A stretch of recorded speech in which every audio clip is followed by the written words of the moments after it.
Eu serei bastante breve, porque pela Comissão Nacional da Verdade será justamente a conselheira Rosa Cardoso que irá participar da coordenação do trabalho, né? Como já sublinhou o Dr. Jaime Antunes, a nossa relação com o Arquivo Nacional é muito importante, nós prezamos imensamente, não só porque nós nos valemos de todo o vasto acervo de documentação e que vem sendo diligentemente digitalizado pelo Arquivo Nacional para facilitar a consulta de nossos pesquisadores, mas porque pela lei que instituiu a Comissão Nacional da Verdade, será o Arquivo Nacional o destinatário de todo o repositório da Comissão Nacional da Verdade. Então, eu peço até licença, depois da apresentação, eu teria que sair justamente com o Dr. Jaime Antunes, porque nós já estamos cuidando tanto de verificar como neste período final da Comissão Nacional da Verdade, nós teremos o prazo até dezembro para entregar o nosso relatório, o trabalho de pesquisa possa ser intensificado, como já estamos cuidando das medidas, das providências para a transferência do repositório para a Comissão Nacional, para o Arquivo Nacional, até com vistas a se garantir o amplo acesso da sociedade às informações, né? É uma preocupação da conselheira Rosa Cardoso, minha, de todos os membros, que tudo que a Comissão Nacional da Verdade está sistematizando, os depoimentos, a documentação coligida no Brasil e no exterior, né? Nós temos tido a preocupação de garimpar no exterior documentos que sejam reveladores de condutas da ditadura brasileira, que tudo isso vá para o Arquivo Nacional e, indo para o Arquivo Nacional, seja disponibilizado para a sociedade. O trabalho da Comissão Nacional da Verdade é importante, mas a investigação sobre as graves violações a direitos humanos do período da ditadura não começaram com a Comissão Nacional da Verdade e não vão acabar com a Comissão Nacional da Verdade. Isso é um trabalho, né, de muito tempo e que terá que ter sequência, e cabe a nós, inclusive, fazer esta sistematização em ordem ou de maneira a colaborar com aqueles que virão depois da continuidade desse trabalho. Quero aproveitar esta oportunidade muito preciosa que me dão os organizadores dessa audiência pública para fazer brevemente um registro do andamento do trabalho da Comissão Nacional da Verdade. Nós demos início, desde novembro do ano passado, ao trabalho de estruturação do relatório final da comissão, né? De tal sorte que o amplo material coligido durante 2 anos de trabalho já está sendo sistematizado na forma de capítulos, partes daquilo que nós pretendemos seja o relatório que será entregue à sociedade em novembro. De tal maneira que todas as atividades da comissão, inclusive esta, se destinam justamente a suprir lacunas, a complementar informações, tendo em vista a responsabilidade que a comissão tem, pela lei, de apresentar este relatório final. A comissão não é uma comissão processante, ela não tem atribuições que são do Ministério Público, não tem atribuições judiciais. O que cabe a ela é produzir um quadro fático sobre as graves violações ocorridas, principalmente no período da ditadura militar, embora o mandato da comissão, por determinação do Congresso Nacional, se refira ao período de 1946, quando foi aprovada a Constituição que se seguiu ao período da ditadura do Estado Novo, até 1988, quando foi então promulgada a Constituição brasileira atual, né? Mas é evidente que o período da ditadura é o período que merece a nossa atenção maior, e isto vem sendo feito, e o que a comissão vai fazer é apresentar um quadro fático muito denso, muito consistente e muito respaldado. Não será completo, como eu disse, porque há muito que ainda se fazer, mas será um avanço importante, tanto do ponto de vista da sistematização do que já foi feito, como do ponto de vista do avanço decorrente de investigações conduzidas pela comissão, né? Quero sublinhar aqui e fazer uma referência especial à Comissão da Verdade do Rio de Janeiro, o trabalho admirável por aquilo que nós chamamos de comissões parceiras, né? Então, em paralelo à Comissão Nacional da Verdade, foram se instituindo com regimes jurídicos diferentes, às vezes um regime de lei, às vezes por criação do parlamento, às vezes por iniciativa da sociedade civil, mas hoje existem já um contingente de de cerca de 7 dezenas de comissões da verdade espalhadas pelo Brasil. E que estão em paralelo à comissão, fazendo um trabalho admirável. Esta audiência de hoje não seria possível com essa densidade se não fosse o trabalho dos Dr. Vadi Damuso e dos seus colegas, que estão realmente fazendo um trabalho muito importante. E me perguntava uma colega da imprensa se não era ruim, né, que houvesse tantas comissões pesquisando e fazendo, né? E eu, como sou advogado, não pude deixar de responder com uma citação em latim, né? Quos abundat non nocet, o que abunda não prejudica. Ou seja, quanto mais recursos da sociedade, inteligência da sociedade estiver sendo utilizada para investigar esse período da história do Brasil, melhor. E as comissões, inclusive, estão nos ajudando muito no trabalho do relatório, né? Fizemos uma grande reunião com as comissões da verdade do Brasil inteiro, em São Paulo, no ano passado, e elas estão até com uma tarefa agora, que é nos dar em fevereiro, né, na forma de formulários, subsídios que vão ser aprovados para o Congresso Nacional, para o relatório final. A nossa ideia, inclusive, é que entre os anexos do relatório final exista um referente a cada estado da federação, que vai ser montado exatamente a partir da contribuição dos colegas das diferentes comissões da verdade, né? Para finalizar, em paralelo a esse trabalho de feitura do relatório, a partir já né, desses próximos dias, a comissão vai intensificar, então, junto aos órgãos públicos, aos órgãos do Estado, o trabalho de cobrança das informações, porque não basta que os órgãos públicos, os órgãos do Estado brasileiro, né, fiquem à disposição para fornecer informações que a comissão quer. É muito importante que o Estado brasileiro também faça, através dos seus diversos órgãos, a investigação do que houve em cada local, em cada unidade, né, de uma maneira ativa, de uma maneira comprometida. Não basta apenas aguardar a correspondência da comissão, porque nós somos muito poucos, tá certo? É importante que haja uma cultura de esclarecimento, de descoberta da verdade, e isto é muito importante. E eventos públicos como esse são muito importantes, porque ajudam justamente a mobilizar, ajudam a chamar a atenção da sociedade e a fazer com que aqueles que tenham responsabilidade pela gestão de órgãos públicos procurem identificar no seu ambiente, na sua estrutura, o que é que pode ser fornecido à comissão para investigar.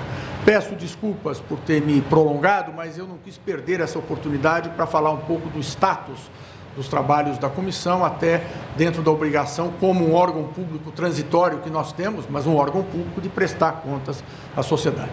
Então, agradeço a atenção de vocês e passo, então, a palavra à minha colega, a conselheira Rosa Cardoso, que vai, então, em nome da Comissão Nacional da Verdade, participar da coordenação desta sessão.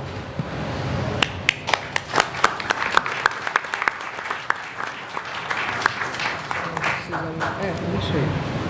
Esse aqui já está funcionando. Está sim. Está funcionando, está funcionando.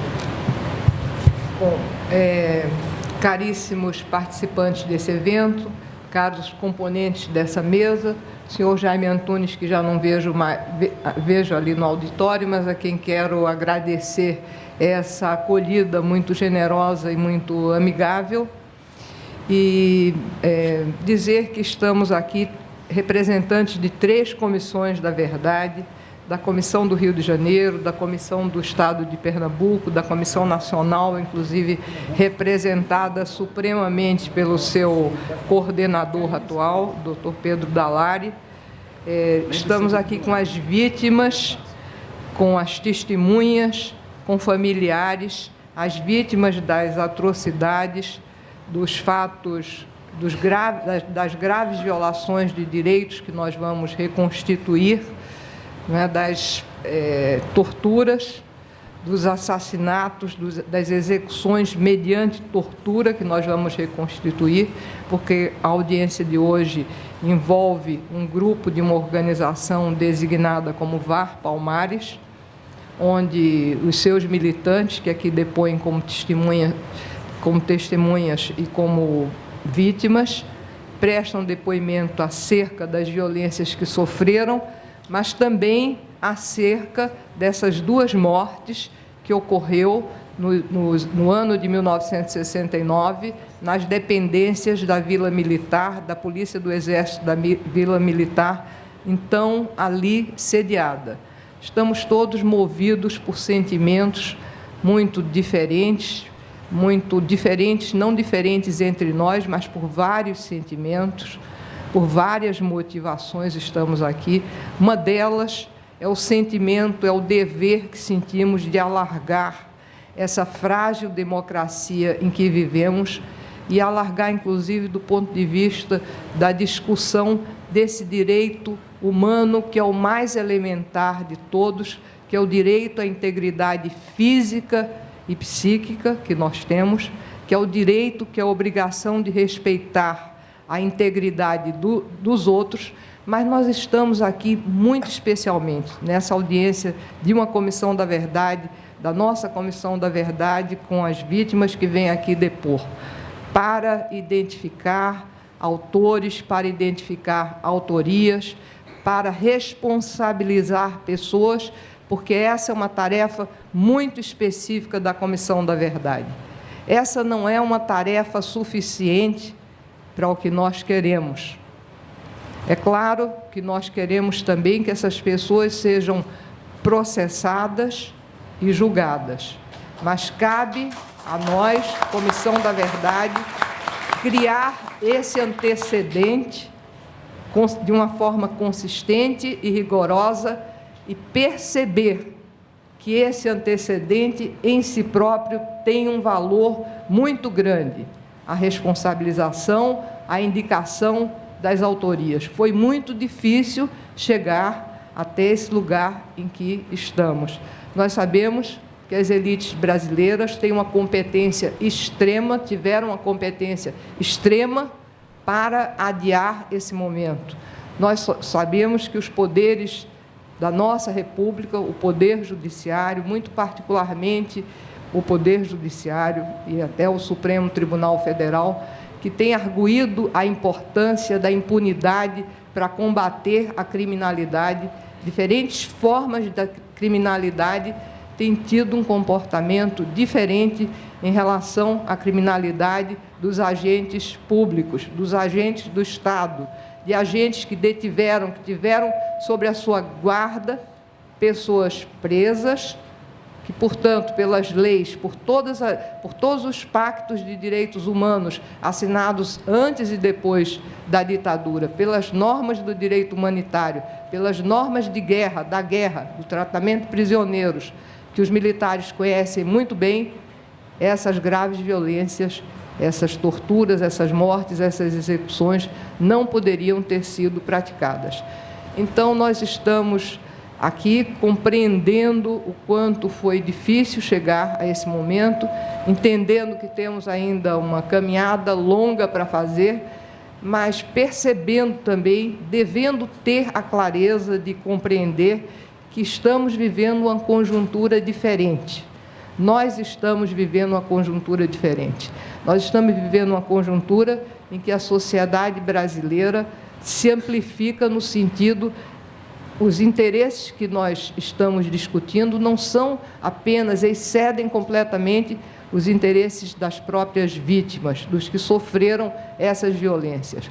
A existência hoje de mais de 100 comissões da verdade no Brasil inteiro, de mais de 150 comitês de verdade, justiça e memória, em cálculos que são feitos, inclusive, por um instituto que acompanha o nosso trabalho, demonstram que há um interesse crescente da sociedade brasileira no momento em que há manifestações da população por mais democracia, por condições mais dignas de sobrevivência, no momento que a juventude, inclusive a juventude pobre e periférica, diz: nós queremos participar, se começa a fazer uma relação entre Comissão da Verdade, entre os problemas que a Comissão da Verdade trata e os problemas que as pessoas estão sentindo.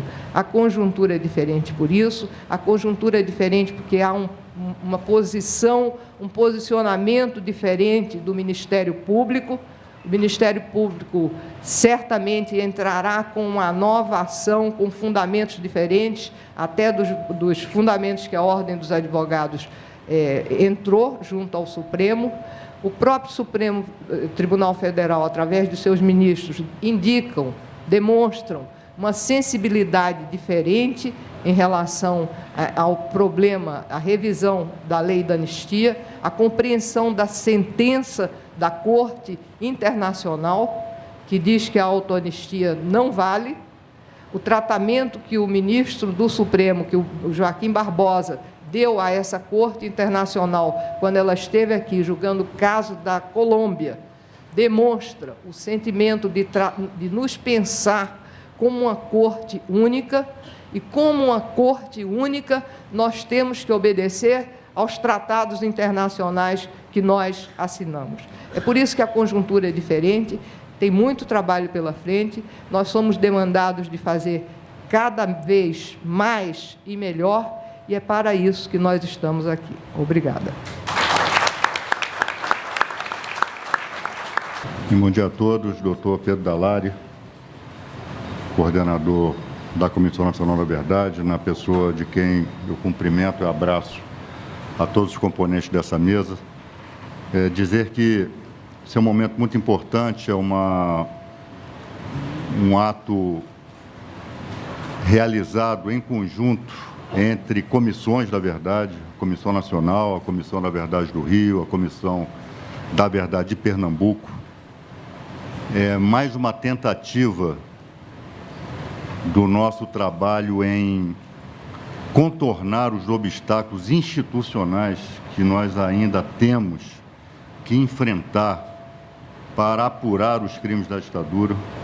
Nós sabemos que, infelizmente, há muitas resistências ao trabalho das comissões, há muitas resistências em colaborar, sobretudo, da parte dos agentes públicos envolvidos nos atos de tortura, assassinatos e desaparecimentos.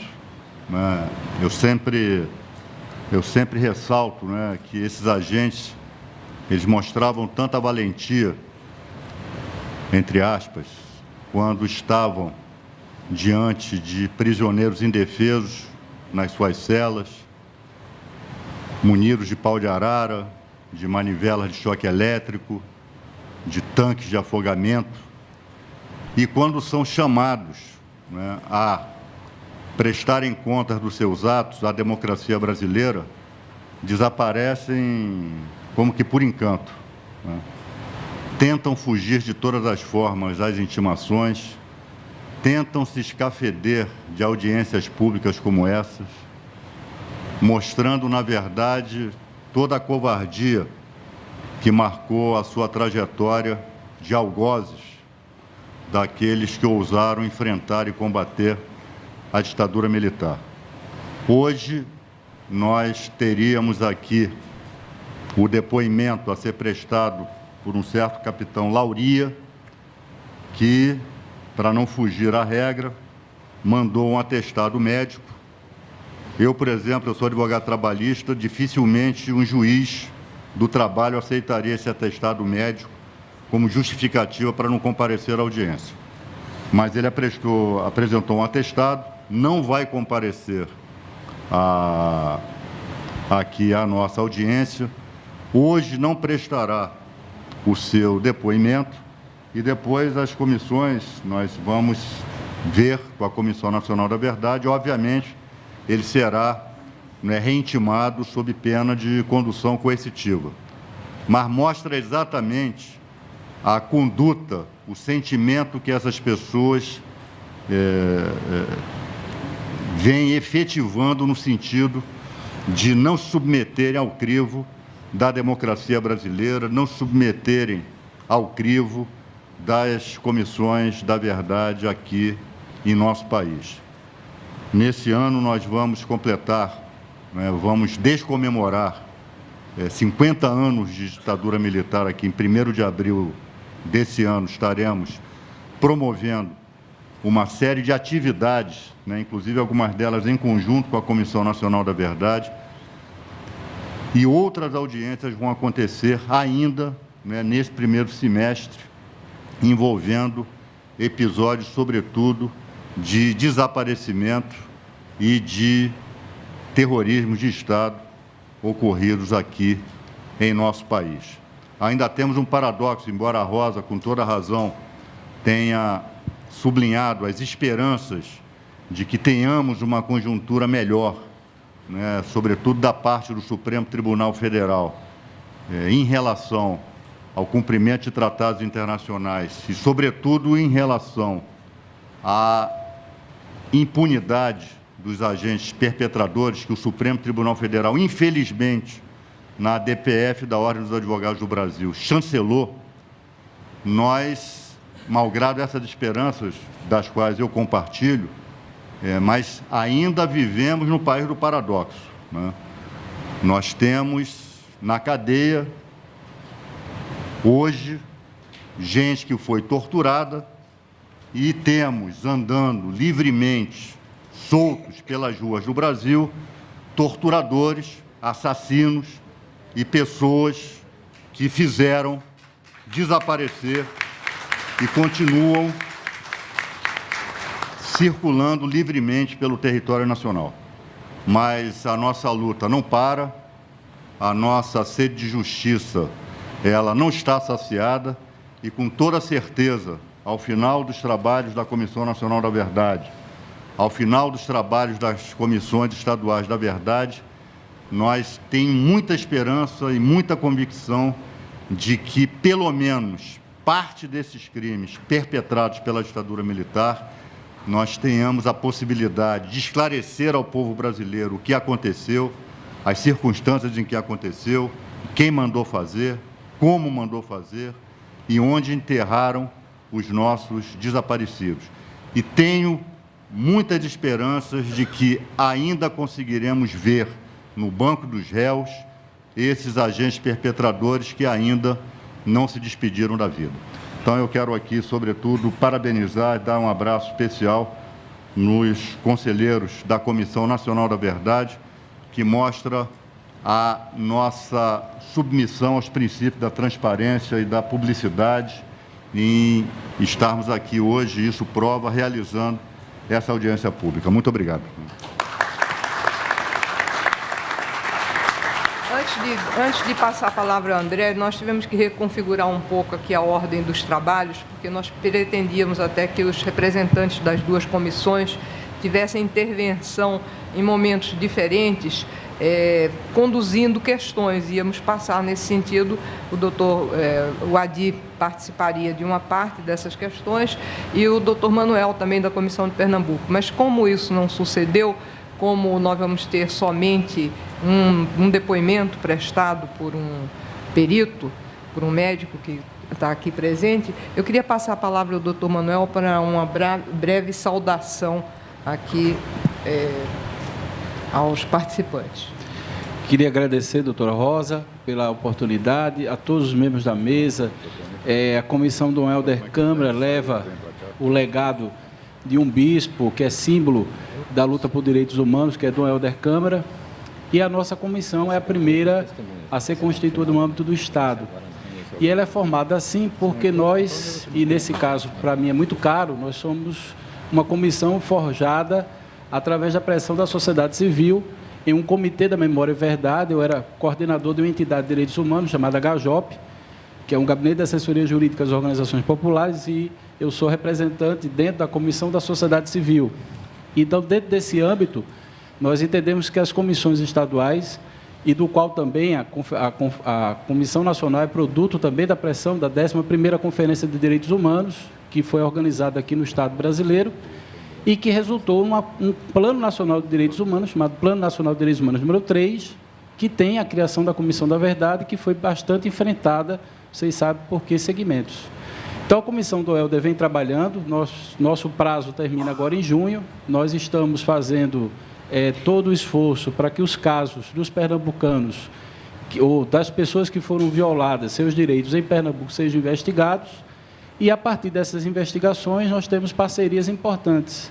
A do Rio de Janeiro, para a gente, é muito caro, porque nós temos vários pernambucanos assassinados ou desaparecidos no Rio de Janeiro. Como também a Comissão Nacional da Verdade, que nos abriu portas a acesso ao Arquivo Nacional, onde tivemos a oportunidade de coletar só no âmbito dos pernambucanos 70 mil documentos. Nós estamos fazendo alguns progressos, mas eu diria que tudo que nós fizemos ainda é muito pouco. Ainda é muito pouco. E quero dizer mais. Nós precisamos fazer um debate nesse país sobre uma portaria do Ministério da Defesa, de 19 de dezembro do ano passado, que repõe as Forças Armadas na discussão sobre o enfrentamento de organizações de oposição, que pode ser qualquer movimento social. Então, nós estamos fazendo um debate importante e relevante sobre a repressão. Vamos fazer um relatório sobre como as agências produziram 1 milhão de documentos, segundo o Arquivo Nacional, e nós vamos ter uma segunda edição de novos documentos daqui a 20 anos, porque eles já estão sendo produzidos pelos serviços de informação, porque serão recolocados em função da ordem da FIFA. Porque nós temos que ter segurança pública para a Copa do Mundo. Isso é importante para a gente, obedecer à FIFA. Eu não sei por que a gente não obedece à OEA, não é? É uma coisa surreal. É revoltante nós chegarmos hoje aqui e alguém não vir, como disse o nosso companheiro do Rio. Não vem, e não vai vir, porque não precisa cumprir.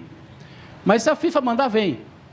Então, acho que a gente precisa ter Comissão da Verdade padrão FIFA. Muito obrigado. Então, vou passar, então, a palavra ao nosso secretário executivo da Comissão Nacional, André Saboia, que vai fazer a apresentação dos casos. E o nosso coordenador se sinta à vontade também, se precisar sair para a sua reunião.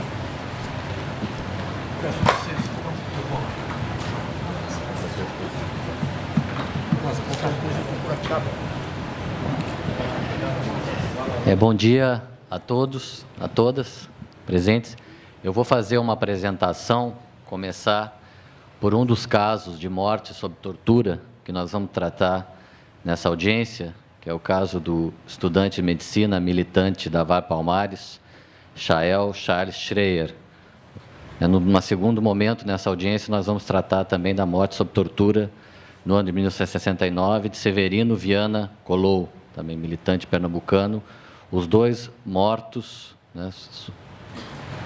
sob torturas bárbaras, na antiga primeira Companhia de Polícia do Exército, na Vila Militar do Rio de Janeiro, unidade a qual visitamos ontem à tarde, acompanhados das testemunhas que estão aqui presentes, da Comissão da Verdade do Rio de Janeiro, Comissão da Verdade de Pernambuco, doutora Rosa presidindo os trabalhos, estavam presentes também os nossos peritos, e lá fizemos uma diligência de identificação, reconhecimento do local de tortura, o local muito alterado, mas foi possível identificar vários traços da arquitetura atual, que remontam àquele tempo, e nós, como já disse a doutora Rosa, estamos constituindo provas para a história, para o futuro, para a justiça que esperamos que não tarde em chegar. Bom, então, sobre o caso Chael, nós vamos começar. Espera aí, só um minuto. Foi trocado aqui o PowerPoint. Só um minuto.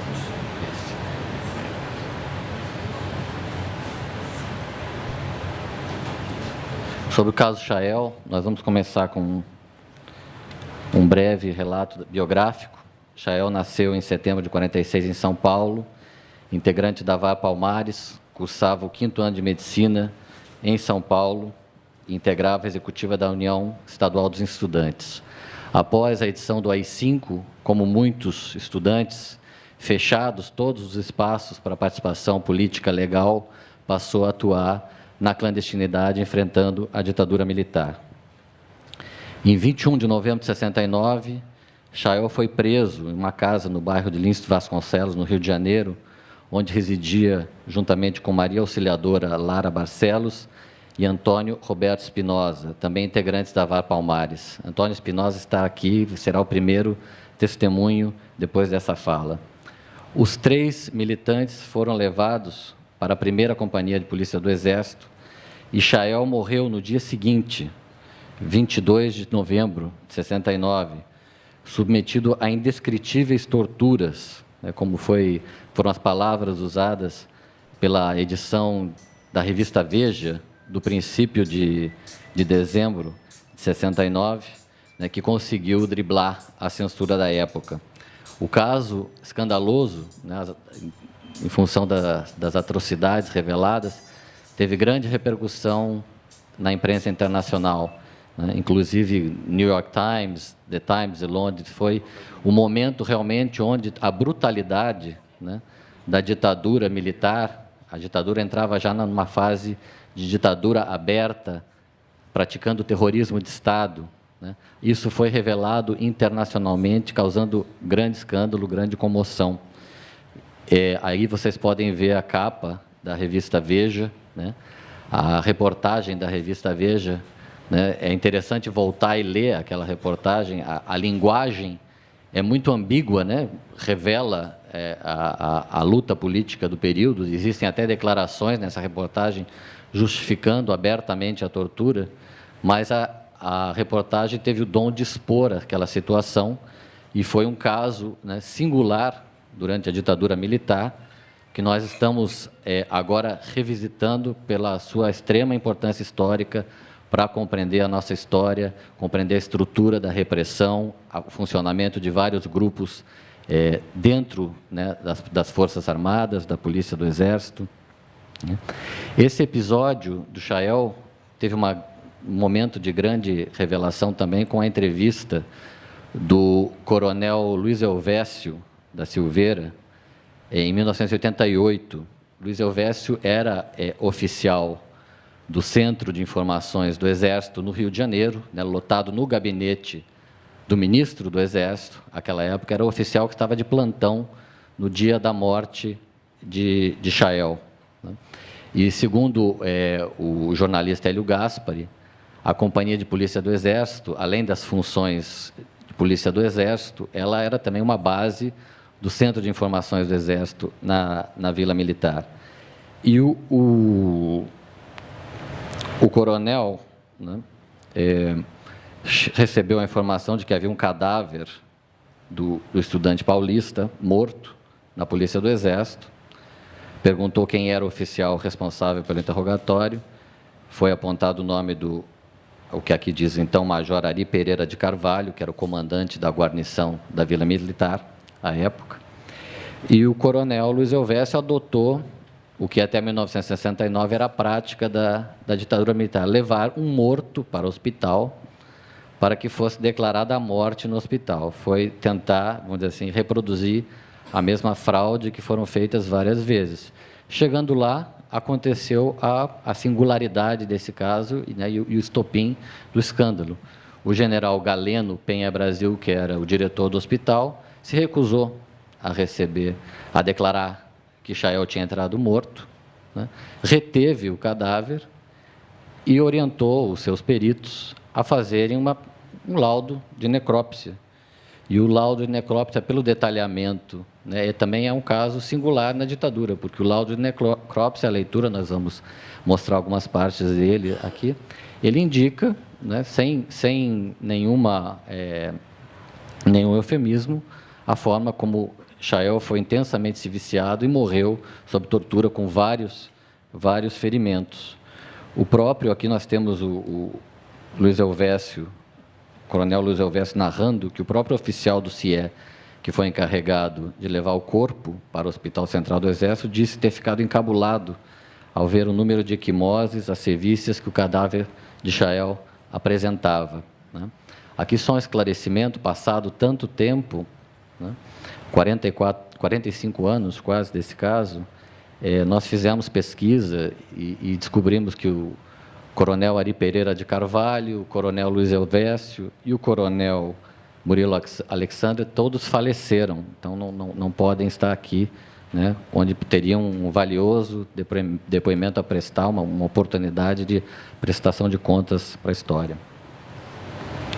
Então, nós temos aqui uma cópia da certidão de óbito de Chael, que reflete o laudo, e dá como causa-mortes uma causa-mortes inequívoca, né, apontando para a tortura, contusão abdominal com roturas dos mesocólon transverso e mesotério com hemorragia interna, uma causa-morte típica de alguém que sofreu violentos espancamentos, violenta tortura. Aqui nós temos o laudo de necrópsia de Chael, realizado no Serviço Médico Legal do Hospital Central do Exército. Os médicos que participaram, que assinaram esse laudo também estão falecidos, infelizmente.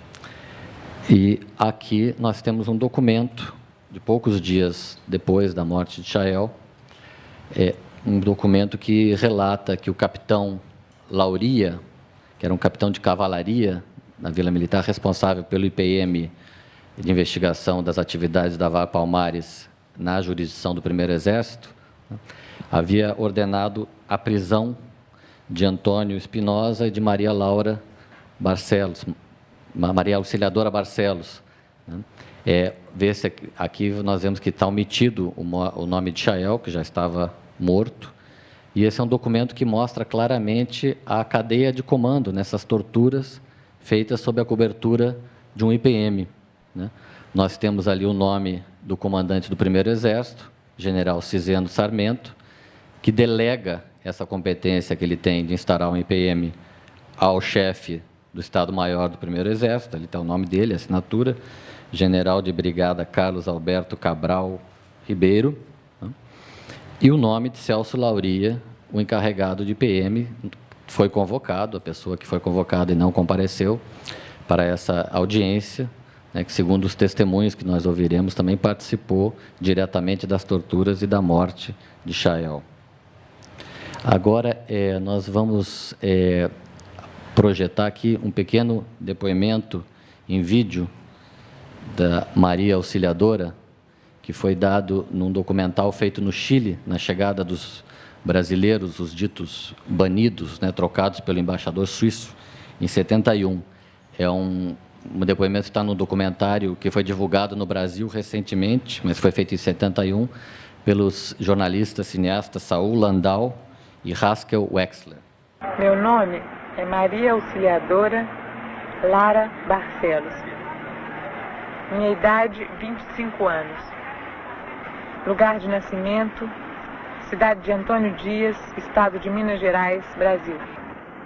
Eu fui colocada nua numa sala com cerca de 15 homens da polícia e fui espancada, recebi bufetadas, cerca de 20 bufetadas, me deformaram todo o rosto.